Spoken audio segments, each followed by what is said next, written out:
Hari-hari ini kita mesti tegas dengan spirit atau dengan roh kita sendiri. Jangan kita pelin-pelan, jangan kita lamban untuk memuji Tuhan. Jangan kita takut-takut untuk mendekat. Jangan kita mengeluh dan isi hati ini dengan keluhan saja. Mari kita bersyukur dengan segenap hati sekalipun belum melihat mujizatnya. Mari kita memuji dia sekalipun belum ada terobosan di depan kita. Mungkin hidup kita berada dalam kegelapan, ketidakpastian, tidak ada titik terang, tidak menjadi apa. Asal Tuhan adalah juru selamat kita, asal Yesus adalah Tuhan kita punya cukup alasan untuk menyembah. Karena nama kita tertulis dalam kitab kehidupan. Catat ini sebagai tema kita hari ini, tetap setia saat doa belum terjawab. Mari kita buka kitab seorang yang sengsara namanya Ayub. Ayub 23 ayat 1-17, cukup banyak ayat-ayatnya, saya langsung bacakan. Kalau di Alkitab kita, judulnya Ayub ingin membela diri di hadapan Allah. Karena belum datang jawaban doa yang dia nanti-nantikan. Tetapi Ayub menjawab ayat pertama. Sekarang ini keluh kesahku menjadi pemberontakan. Tangannya menekan aku sehingga aku mengaduh. Semoga aku tahu mendapatkan dia dan boleh datang ke tempat ia bersemayam. Maka akan kupaparkan perkaraku di hadapannya dan kupenuhi mulutku dengan kata-kata pembelaan. Maka aku akan mengetahui jawaban-jawaban yang diberikannya kepadaku. Dan aku akan mengerti apa yang difirmankannya kepadaku. Sesudikah ia mengadakan perkara dengan aku dalam kemahakuasaannya? Tidak, ia akan menaruh perhatian kepadaku. Orang jujurlah yang akan membela diri di hadapannya. Dan aku akan bebas dari hakimku untuk selama-lamanya. Sesungguhnya kalau aku berjalan ke timur, ia tidak di sana. Atau ke barat, tidak kudapati dia.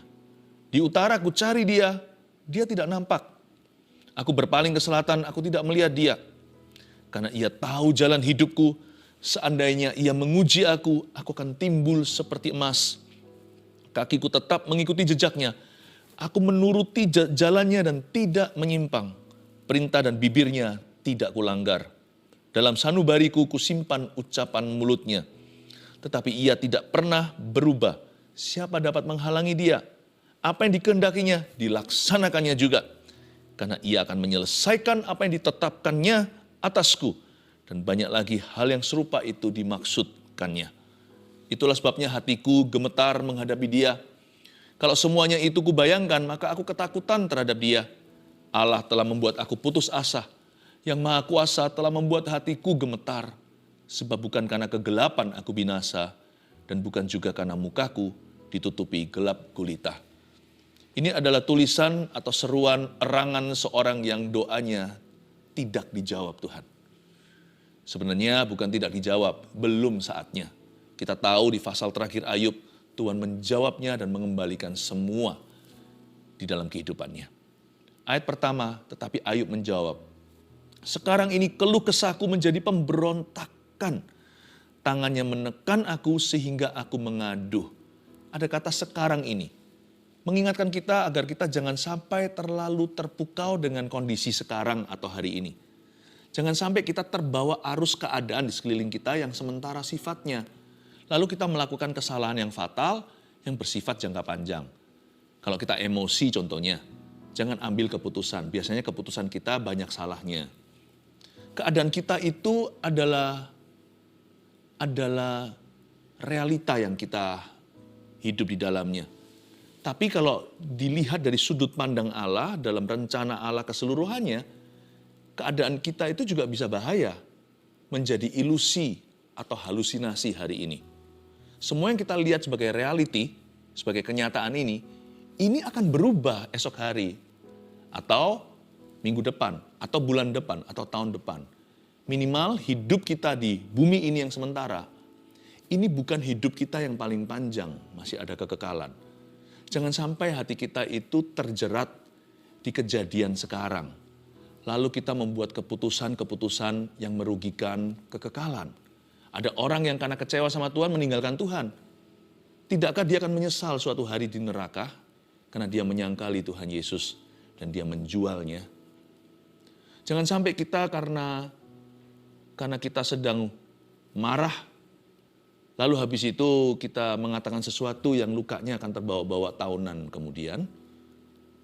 Sekarang ini keluh kesahku menjadi pemberontakan. ketika hidup kita berada dalam tekanan, doa kita belum terjawab, apa hasilnya? Keluh kesah. Dan keluh kesah itu adalah area rawan. Kalau kita biarkan terus, lama-lama kita pasti nggak akan tahan. Terjadi pemberontakan. Ini juga adalah daerah yang harus kita waspadai. Waktu doa belum terjawab, manusia cenderung untuk marah sama Tuhan. Waktu belum ada jawaban doa, hati kita di posisi atau di titik rawan untuk memberontak kepadanya. Tangannya menekan aku, kata Ayub. Ini sudah nyaris. Dia sudah masuk ke perbatasan. Dikit lagi dia akan menyalahkan Tuhan. Tangannya menekan aku.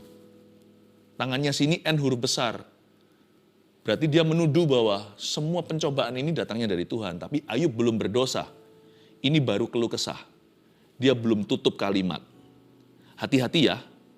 Orang kalau lagi pahit hidupnya, dia bisa pahit sama yang Maha Kuasa. Mentang-mentang karena Tuhan itu berkuasa dan Tuhan itu berdaulat. Makanya apa-apa kita selalu harapkan dia lepaskan kita dari sumber permasalahan. Kalau belum, kita berkata, kenapa sih engkau begitu? Kenapa dikau lamban? Seolah-olah Tuhan memang sengaja mau lihat kita berlama-lama dalam kesengsaraan. Orang kalau dalam tekanan, dengan mudah dia bisa nyalakan Tuhan. Ayub sudah nyaris, hampir saja terpleset dia. Dia berkata, tangannya menekan aku sehingga aku mengadu. Tapi belum sampai tutup kalimat, jadi dia belum berdosa. Semoga aku tahu mendapatkan dia dan boleh datang ke tempat ia bersemayam. Ayat 3, nampak sudah ternyata ayat 2 tadi itu adalah erangan tidak tahan. Aku nggak tahan ya Tuhan. Kenapa aku tertekan? Semoga aku tahu di mana aku bisa ketemu sama dia. Semoga aku bisa datang masuk ke hadiratnya. Ayub itu jiwanya merana. Dia rindu masuk ke hadirat Allah dan curhat. Dia ingin mencurahkan hatinya. Masa Tuhan gak tahu sih masalah yang kuhadapi? Berat sekali Tuhan, mohon pengertian. Jadi ternyata ayat 2 tadi bukan dia marah atau menuduh Allah. Itu hanyalah seruan tidak tahan. Dan dia berkata, bolehkah aku masuk ke hadirat-Mu, ceritakan kepadamu dari A sampai Z semua penderitaanku. Ternyata pada dasarnya Ayub hanya rindu untuk didengarkan oleh Yang Maha Kuasa. Boleh kita itu merana, boleh kita stres bahkan, boleh kita merasa nggak tahan, tapi jangan pernah kita memberontak sama Tuhan. Jangan pakai penderitaan kita sebagai alasan untuk menuduh Dia. Jangan pakai penderitaan kita sebagai pembenaran untuk kita menyalahkan Dia. Maka akan kupaparkan perkaraku di hadapannya, ayat 4. Dan kupenuhi mulutku dengan kata-kata pembelaan. Ini sangat manusiawi, sangat normal. Waktu kita lagi menderita, apalagi kalau kita nggak salah, mulut kita diisi dengan apa? Pembelaan diri biasanya. Aku nggak salah loh Tuhan, aku melayani Tuhan kok. Diizinkan ini terjadi. Aku sudah puasa, sudah memberi persembahan. Aku sudah memberitakan Injil-Mu. Kenapa doaku sendiri pun belum terjawab satu persatu? Hati-hati ya, mulut kita jangan dipenuhi dengan kata-kata pembelaan. Namun kita harus tetap setia kepada Tuhan saat doa belum terjawab. Orang yang memberontak tidak setia sama Tuhan. Orang yang mengeluh tidak setia kepada Tuhan.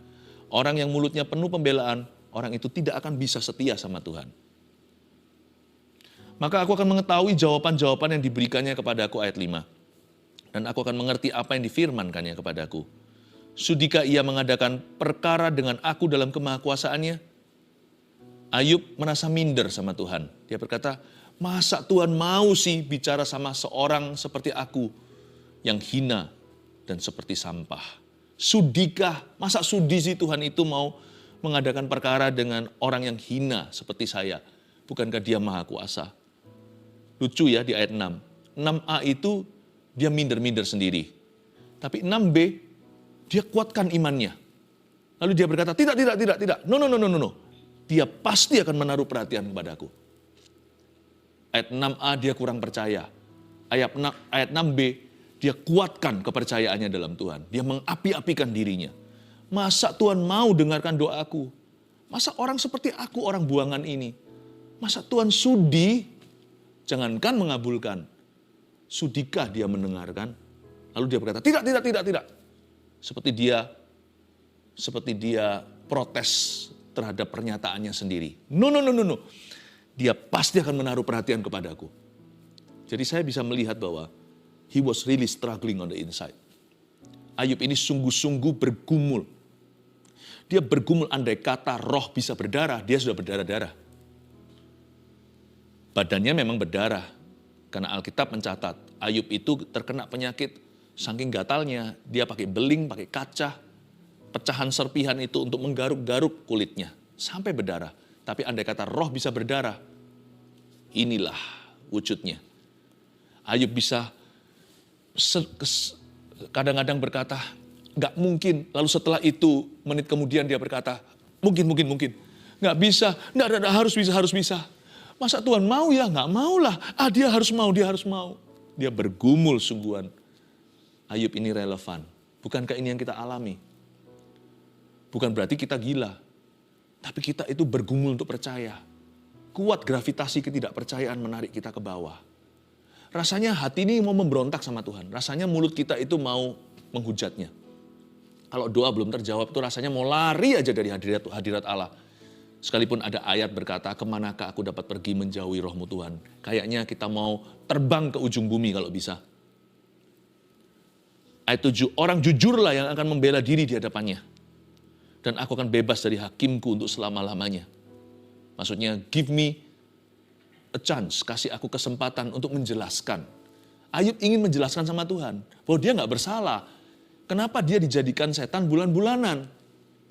Ya itulah misteri, kita nggak mengerti. Tapi kalau kita baca seluruh Ayub, kita akhirnya memahami bahwa Tuhan itu tidak pernah membiarkan kaki orang benar itu goyah selama-lamanya. Ayub berkata, aku mau ketemu hakimku, aku mau menjelaskan. Aku nggak akan pakai jasa manusia. Aku tidak perlu rekrut seorang jaksa. Biar aku jadi jaksa pembela bagi diriku sendiri. Aku sendiri yang tahu kok hidupku. Aku nggak salah Tuhan. Pada saat doa belum dijawab, jangan berargumentasi di dalam hati. Bahwa Anda benar kek, atau Anda salah. Jangan. Nggak tentu kalau doa itu dijawab, berarti Anda sudah beres di depan Tuhan. Jawaban doa itu kan kasih karunia. Tuhan juga menjawab doa orang berdosa. Dan doa kalau belum dijawab juga nggak tentu berarti Anda sedang dalam dosa. Kalau doa belum terjawab, tidak tentu Anda sedang bersalah. Jangan berargumentasi. Belajar sabar menantikan. Nggak sabar juga bukan pilihan. Doa belum dijawab.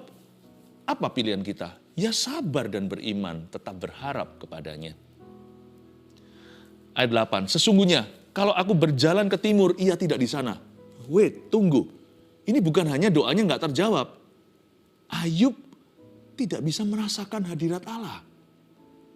Wow, Anda nggak sendirian, kita nggak sendirian. Kadang-kadang kita merasa kering kerontang, rasanya orang lain kok bisa nangis ya dalam hadiratnya. Orang lain kok bisa terjamah. Aku kok rasa kering ya, garing. Aku nggak ngerasa hadirat Tuhan. Apakah karena WL-nya kurang diurapi? Apakah karena puji-pujiannya Tuhan tidak bertata di atasnya? Kenapa ya? Atau nggak ada urapan? Nggak tentu, jangan gampang menghakimi. Jangan cepat konklusi. Kadang-kadang ya memang itulah realita kehidupan. Karena kita hidup dengan iman kan. Hidup kita itu kan living by faith. Terkadang perasaannya pergi. Kadang-kadang perasaannya sat, menguap di udara. Dia berkata, sesungguhnya kalau aku berjalan ke timur, dia cari hadirat Allah. Ia tidak di sana. Mungkin dia menghadap ke timur kali. Dia menghadap ke timur. Mungkin menghadap ke timur, menghadap ke situ, mungkin dengan postur tertentu dia lebih rasakan hadiratnya. Ia tidak di sana. Ayub berkata, I cannot feel him. Aku tidak bisa merasakannya. Atau ke barat, dia ganti arah ke barat. Mungkin kalau duduk menghadap ke jendela, lebih rasa hadirat Tuhan. Nggak bisa juga. Mungkin duduk menghadap tembok sekalian. Tidak aku dapati dia. I cannot get him. Bahkan aku tidak bisa mendapat apa-apa dari doaku. Aku tidak memperoleh jawaban doa. Aku tidak bisa memperoleh sesuatu dari Tuhanku.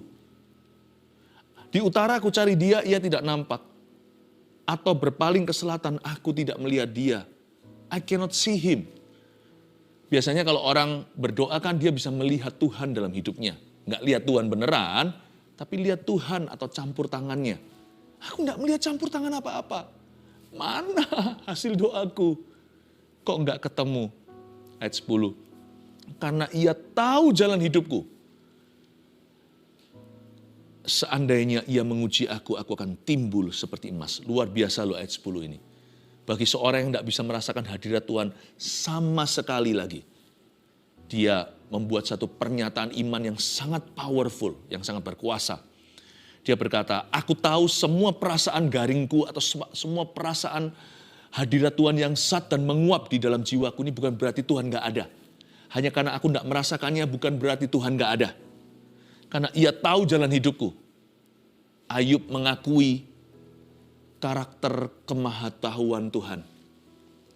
Dia mengaku bahwa Tuhan itu maha tahu. Hanya karena dia tahu. Hanya karena dia tidak tahu. Hanya karena Ayub lagi kebingungan. Bukan berarti Tuhan tidak ada dalam kehidupannya. Karena ia tahu jalan hidupku. Seandainya ia menguji aku. Ayub tidak pasti. Serba tidak menentu. Dia berkata, siapa tahu. Kalau ternyata semua perasaanku ini, semua feelingku yang down ini, semua perasaan hampaku ini hanyalah ujian belaka. Jikalau perasaanku ini adalah ujian dari Yang Maha Kuasa, Tuhan, aku berjanji kepadamu, ini komitmenku. Aku akan timbul seperti emas. Aku tidak akan menghujatmu sekalipun nyaris-nyaris rasanya nggak tahan. Kesakitan ingin menjerit, kenapa engkau tidak peduli sama saya? Why you are so unloving? Kenapa engkau tidak mengasihi aku? Kenapa engkau membenciku? Tapi aku tahan mulutku daripada mengeluh lebih lanjut. Ku tahan mulutku daripada membela atau berisi kata-kata pembelaan. Seandainya engkau menguji aku akan timbul seperti emas. Aku tidak akan turuti keinginan istriku sendiri yang berkata kepadaku, hujatlah Tuhan dan mati. Aku tidak mau. Kalau engkau menguji aku dari kanan kiri, barat, timur, utara, selatan, niscaya nanti entah kapan, aku akan timbul seperti emas. Kakiku tetap mengikuti jejaknya, ini komitmennya. Aku menuruti jalannya dan tidak menyimpang. Perintah dan bibirnya tidak kulanggar. Dalam sanubariku kusimpan ucapan mulutnya. Dia berkata, aku akan tetap taat pada perintahmu. Sekalipun gak kerasa apa-apa. Tetapi ia tidak pernah berubah, ayat 13. Siapa dapat menghalangi dia? Ayub mengakui bahwa Tuhan itu tidak berubah. Bahasa perjanjian baru, Tuhan Yesus tidak berubah. Dahulu, sekarang, sampai selama-lamanya. Dia gak mengerti kenapa Tuhan diam saja. Tapi satu hal yang pasti, dia sudah sedia payung sebelum hujan. Sebelum dia dicobai dan diuji iman. Ayub ini sudah isi pelurunya dengan roh pengenalan akan Tuhan. Sudah ada butir-butir kebenaran yang dia simpan dalam sanubarinya. Dia berkata, setahu aku, Allah itu gak pernah berubah. Jadi meskipun segala sesuatu yang kualami ini berteriak, Allah itu jahat. Semua orang di sekelilingku menyarankan, Tuhan gak peduli lagi sama saya. Tuhan benci sama kamu. Aku gak mau percaya semua itu, karena itu hanyalah realitas sementara. Aku percaya pada pewahyuan yang kekal. Ini yang ku tahu. Sebelum aku menggaruk-garuk kulitku dengan beling dan serpian kaca ini. Sebelum anak-anakku mati karena tragedi. Sebelum kebakaran terjadi, ternakku hangus semua. Ini yang aku tahu. Tuhanku baik dan dia tidak berubah. Apapun realita hari ini, apapun kenyataan yang kuhadapi. Apapun kondisi keadaan yang sekarang ku alami. Satu hal ku tahu. Wahyu ini telah kupegang teguh. Aku tidak percaya apa yang kelihatan. Aku taruh percaya pada apa yang tidak kelihatan. Dan ini pewahyuan. Tuhanku tidak berubah, dia baik. And he never changes. Dia itu naik banding ke moralitasnya Tuhan. Tuhan punya moral itu tidak bercacat celah. Allah itu tidak jahat. Dan tidak ada pertukaran bayangan di dalam dirinya. Tuhan tidak bisa berbuat jahat. Dan Tuhan tidak bisa jahatin kita. Dia berkata, tetapi ia tidak pernah berubah. Siapa dapat menghalangi dia? Lalu dia katakan di ayat 13b, inilah kedaulatan Allah. Disinilah dia terbentur. Dia terbentur kedaulatan Tuhan dan dia nggak bisa apa-apa. Dia nggak bisa paksa kehendaknya. Apa yang dikehendakinya, dilaksanakannya juga. Dia nggak tahu, kalau Tuhan izinkan semua yang kualami ini, belum ada jawaban doa lagi, maka anggaplah itu kedaulatan yang aku belum mengerti. Apa yang dikehendakinya, dilaksanakannya juga. Karena dia raja, dia tidak berutang apa-apa. Makanya itu Ayub di sini, di ayat 13, dia kuburkan roh penasaran. Tadinya dia menuntut, kan dia mau pembelaan. Kan dia juga mau membeberkan perkaranya di hadapan hakimnya, ya kan? Tadinya dia ingin berdebat dengan Yang Maha Kuasa. Dia menuntut Tuhan menjawab pertanyaannya. Ada satu pertanyaan Ayub yang selalu ada di dalam hatinya waktu mengalami semua sengsara ini. Mengapa kau izinkan? Why Lord, why? Kenapa? Tapi di ayat 13 ketika dia terbentur dengan kedaulatannya, apa yang dikehendakinya, dilaksanakannya juga. Ayub akhirnya tenangkan jiwanya. Dia berkata, aku tidak akan tanya lagi kenapa. Inilah jawabannya.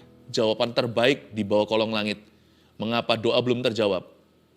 Apa yang dikehendakinya, dilaksanakannya juga. Tuhan memberi, Tuhan mengambil. Terpujilah nama Tuhan. Tuhan menjawab semua doa kita sesuai kehendaknya. Terbentur kedaulatannya, Ayub kalah dan Ayub mengalah. Menurut saya di ayat 13 akhir ini, damai sejahtera mulai merayap masuk dalam jiwanya. Damai sejahtera yang melampaui segala akal budi. Ayat 14. Karena ia akan menyelesaikan apa yang ditetapkan atasku. Ini kan kata-kata orang aman. Ia pasti akan selesaikan apa yang ditetapkan atasku. Dia yang memulai pekerjaan baik di dalam diriku akan menyelesaikannya. Entah gimana, kapan waktunya, jatuh temponya kapan, hanya Tuhan yang tahu. Tapi aku tahu dengan iman bahwa Tuhan akan selesaikan apa yang ditetapkan. Kalau Tuhan memberkati aku, kalau Tuhan seolah mencabut berkatnya, aku tahu Allahku bukan kutuk, Allahku adalah berkat. Dia akan memberkati aku kembali. Ini kata-kata orang yang restored atau yang pulih hati. Dan banyak lagi hal yang serupa itu dimaksudkannya. Apa maksudnya ayat 14b? Banyak hal lagi yang serupa dimaksudkannya. Ini yang disebut dalam bahasa Inggris etc., etc., dan lain-lain, dan sebagainya, DSB. Ia akan menyelesaikannya. Bahkan hal-hal yang lainnya etc., dan lain-lain dan sebagainya yang sekarang aku belum bisa lihat karena aku terlalu sekarang terpaku dengan sengsaraku. Aku belum tahu, by faith sajalah, aduh pokoknya dengan iman saja deh. Aku tahu nanti ke depan masih jauh, masih panjang jalanku. Tuhan akan menyelesaikannya untuk aku. Ini kata-kata orang beriman. Sementara jari jemarinya pegang beling dan kaca dan garuk-garuk kusta di badannya atau lepra. Itulah sebabnya hatiku gemetar menghadapi dia. Kalau semuanya itu kubayangkan maka aku ketakutan terhadap dia. Inilah attitude atau sikap hati yang harus kita punya. Yang disebut roh takut akan Allah. Jangan tunggu jawaban doa, baru kita berkata terima kasih ya Tuhan. Tapi waktu doa belum dijawab, tetap takut dong sama Tuhan Yesus. Memang kunci kerajaan sorga diserahkan kepada kita, yaitu untuk kita bisa berdoa. Tapi jangan lupa loh, ada kunci yang tidak diberikan ke kita atau gerejanya. Kunci hidup, kunci mati, kunci hidup, kunci maut. Selama di atas masih ada yang Maha Kuasa, takutlah. Jangan tunggu dijawab doanya, baru kita mengabdi kepadanya. Doa belum terjawab, tetap takutlah akan Dia yang memegang kunci kehidupan dan kunci kematian. Allah telah membuat aku putus asa. Yang Maha Kuasa telah membuat hatiku gemetar. Bahaya ayat 16. Orang yang putus asa itu biasanya vulnerable, rawan jiwanya. Sebab bukan karena kegelapan aku binasa, dan bukan juga karena mukaku ditutupi gelap gulita. Inilah orang dunia katakan, orang kalau matanya gelap. Mukanya gelap ya matanya gelap dong. Mukaku ditutupi gelap gulita berarti matanya nggak ada sinar. Mata gelap gulita biasanya akan halalkan segala cara dan juga halalkan dosa atas nama A_N, atas nama kecewa sama Tuhan. Ini bahaya. Tapi Ayub tidak demikian. Dia bilang sekalipun aku putus asa, mukaku ditutupi gelap gulita, hatiku tetap gemetar menghadapi Dia. Dan aku tetap ketakutan terhadap Dia. Membuat orang ini beda, makanya ada di ayat firman untuk kita pelajari dan teladani. Dia berkata, sekalipun aku sedang putus asa, rawan ya. Mukaku ditutupi gelap gulita, matanya gelap gulita. alias matanya nggak bisa lihat titik terang atau tidak ada secercah pengharapan. Namun ini komitmen hatinya, hatiku tetap gemetar menghadapi dia. Dan aku tetap ketakutan terhadap dia. 3 poin sederhana saya berikan kepada Anda dalam menanti-nantikan jawaban doa. Bahwa kita harus tetap setia saat doa kita belum terjawab. 1, kita harus tetap taat pada perintahnya saat tidak bisa rasakan hadiratnya. Ini review apa yang kita pelajari sepanjang pasal ini. Kalau kita tidak bisa rasakan hadiratnya, terus jangan habis itu semerta-merta langsung lari kepada dosa. Hanya karena kita nggak bisa rasakan hadiratnya, lalu kita tidak mau pelayanan. Kita nggak bisa rasakan hadiratnya, kita berhak memberontak. Nggak boleh. Kita rasa nggak rasa hadiratnya hari ini, maksudnya feelingnya, perasaannya. Tuhan tetap hadir kok. Tuhan tetap ada di atas tahtanya kok. Tuhan hadir nggak hadir itu nggak ada hubungannya dan nggak bergantung pada engkau dan aku merasakannya atau tidak. Tetap taat pada perintahnya karena itu obligasi kita, karena itu adalah duty, tanggung jawab kita. Komitmen itu kalau kita pakai cincin kawin, mau lagi perasaan romantis atau enggak, tetap harus setia pada pasangannya dalam suka maupun dalam duka, dalam sakit maupun sehat. Tetap harus setia. Kalau lagi nggak rasa romantis, bukan berarti boleh selingkuh. Karena cincin ini berarti apa yang Tuhan persatukan tidak boleh diceraikan. Dengan Tuhan Yesus sama. Iman kita itulah cincin kawin kita kepada Tuhan. Bukan perasaan.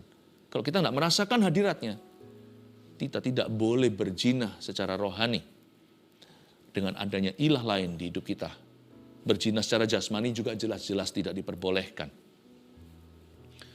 Tetap taat pada perintahnya saat tidak bisa rasakan hadiratnya. 2, tetap percaya pada janjinya saat tidak ada jawaban doa. Tuliskan itu. Tetap percaya pada janji Tuhan saat tidak ada jawaban doa. Itu tadi kan, dia nggak pernah berubah, apa yang dikehendakinya ditetapkan. Yang ditetapkan, Tuhan akan tetap menyelesaikannya. Banyak lagi hal serupa yang dimaksudkannya, sekalipun kita nggak bisa melihat apa-apa. Tetap taruh harap kepadanya, tetaplah percaya pada janjinya. 3, tetap takut akan dia saat hati putus asa. Hanya karena kita putus asa tidak melihat masa depan, bukan berarti kita boleh liar lalu pergi kemana-mana di luar hadirat Allah. Tetaplah takut akan dia saat atau ketika hati kita putus asa. Jangan pergi kemana-mana, tetap stay di hadirat Allah. Better to stay in His presence. Lebih baik kita tinggal dalam hadiratnya sekalipun kita tidak lihat secercah pengharapan. Daripada kita mencari pengharapan palsu dengan lari ke dunia. Tetap takut akan Tuhan ketika hati kita itu lagi down, lagi discouraged. Hati kita lagi tidak punya pengharapan. 3 poin ini, catat baik-baik. Tetap setia saat doa belum terjawab. 1, tetap taat pada perintahnya saat tidak bisa merasakan hadiratnya. 2, tetap percaya pada janjinya saat tidak ada jawaban doa. 3, tetap takut akan dia saat hati kita putus asa. Mari saya ajak kita masuk ke hadirat Tuhan sekali lagi. Lebih dalam lagi masuk ke dalam hadiratnya. Bawa semua kekecewaan kita, keputusasaan, bawa semua harapan kita kepadanya. Haleluya.